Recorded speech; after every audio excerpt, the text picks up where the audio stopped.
Thank you. Senator Hawley.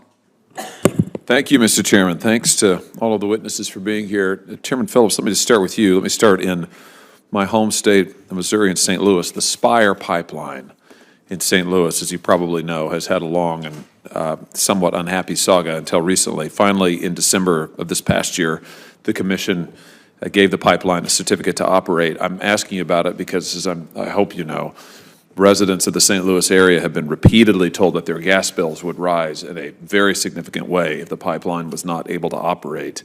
Can you give me some assurance that the Spire pipeline in St. Louis will continue to be authorized for the foreseeable future? Senator, as you know, we handle pipeline certifications on a case-by-case basis. We have a public interest obligation and determination to be made. We take them as they come. My understanding is that I will double-check to make sure with my staff to see what the status is of Spire in particular, but that is the way we approach pipelines, and I support that case-by-case approach. Okay, good. Well, if you could get back to me, that would be helpful. I want to make sure that this pipeline, which is now FERC approved, continues to operate and that we don't see major disruptions in service for the residents of the St. Louis region. Let me ask you about rural co-ops. My state is a majority rural state. Our rural electric co-ops are a hugely important part of our energy grid in the state of Missouri. They have been facing major supply chain issues, in particular the purchasing of new transformers. Tell me what you're doing to help keep prices down for rural electric co-ops. Again, we have a number of reforms that we're moving forward right now. A huge part, and I think affordability is addressed in some of our reforms right now, and it will benefit the country. The more resources that we can bring on, I believe we can help in the long term lower prices for consumers. Great. Well, I want to make sure that we keep the price of electricity affordable, and again, especially in our rural areas in the state, especially working with rural electric co-ops. That's a huge priority. I look forward to working with you on that. Let me turn to Commissioner Clements. Let me ask you, some emails disclosed last year via a FOIA request showed that you briefed a funders-only session at a left-leaning grant-making foundation called the Energy Foundation about FERC 2022 priorities. Who were the donors who attended that session?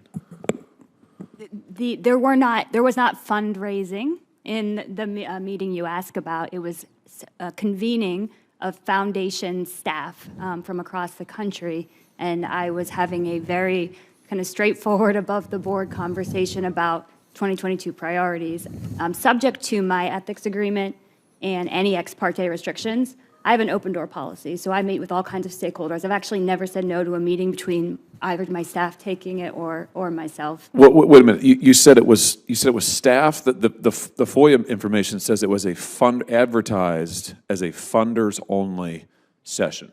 Donors. I'm not sure. It wasn't an advertised thing. There are foundations that work together. It was briefed as a funders-only session, meaning that there were donors there. So who were the donors? I think it's important to understand that what my role to do is engage with these stakeholders. When I was invited to present to a group of foundation staff, just like when I'm invited to present to the board of... I don't understand what you keep using the word staff. The information says that there were funders present. There were donors. I want to know who the donors are. Who were the donors? You give me a list? I'd be happy to. I Good. don't remember specifically, but I'd be happy to. Good. Was there money raised at the event that you spoke at? No. What were the FERC 2022 priorities that you spoke with this donor group about? I gave my standard speech that I give when... An intense Senate showdown erupts as Senator Josh Hawley presses top federal energy regulators over alleged closed-door briefings with donor groups. The exchange uncovers questions about transparency, ethics, and influence in one of the nation's most powerful regulatory agencies. This detailed breakdown covers every gripping moment from energy security in Missouri to accusations of inappropriate access for wealthy donors. I gave my standard speech that I give when I speak to any convening of stakeholders who participate in the sector. You use stakeholders now several times. Does that include industry donors? Is that a definition of stakeholder now? Our major donors? Yeah. Do you think it's appropriate that you would be giving closed-door briefings to donors? No, and I didn't do that, sir. What do you mean you didn't do it? This is the information says that it was a funders event. It was a funders-only session. at a foundation that raises money from donors? I provide my stump speech on my own Ferc priorities to many different kinds of groups. Donors? Many convening. Some of them might be donors in any capacity.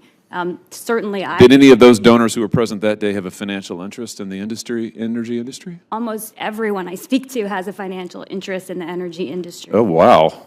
Okay. So this is a normal practice of yours to speak to groups that have financial interest in your industry? So when I go and I talk to the board of EPSA or the EEI CEOs or the interstate pipeline member companies, all of whom I have spent time with, the idea is that subject to ethical responsibilities and also my ex parte restrictions, I engage with them. I tell them my priorities. I get their Do you think it's appropriate, my time is running out here, do you think it's appropriate to speak to advocacy groups at a donors-only session? Do you think that that's appropriate? I think it is appropriate to speak with foundations who are interested in the energy. To their space. donor sessions? Wow. Wow. I have to say, I think that that's pretty problematic. I would like a list of the donors. I'd like to know who was there. I'm concerned about this, what you've now described as a pattern and practice of speaking to donor groups that have financial interests in the industry you are regulating. I think that's a big problem. If that's not currently foreclosed by law, we ought to foreclose it, Mr. Chairman. But you said that you do this on a regular basis. We'll probably follow up. I think I'm probably going to need to see a list of all the groups you've spoken to. I'm going to want to know the donors that you've spoken to. I am extremely, extremely disturbed by what you have just told me. And at a time when we have major ethics issues, we've got members of Congress buying and selling stock based on information that only they are privy to. We've got members of the executive branch who are buying and selling stock in industries that they regulate. And now we've got you speaking to donors in industries that you regulate. Senator, thank you. That's a problem. Thank you. That's a problem, Mr. Chairman. Senator Cortez. Subscribe for more high-impact political analysis and congressional hearing. Thanks for watching. See you in the next one.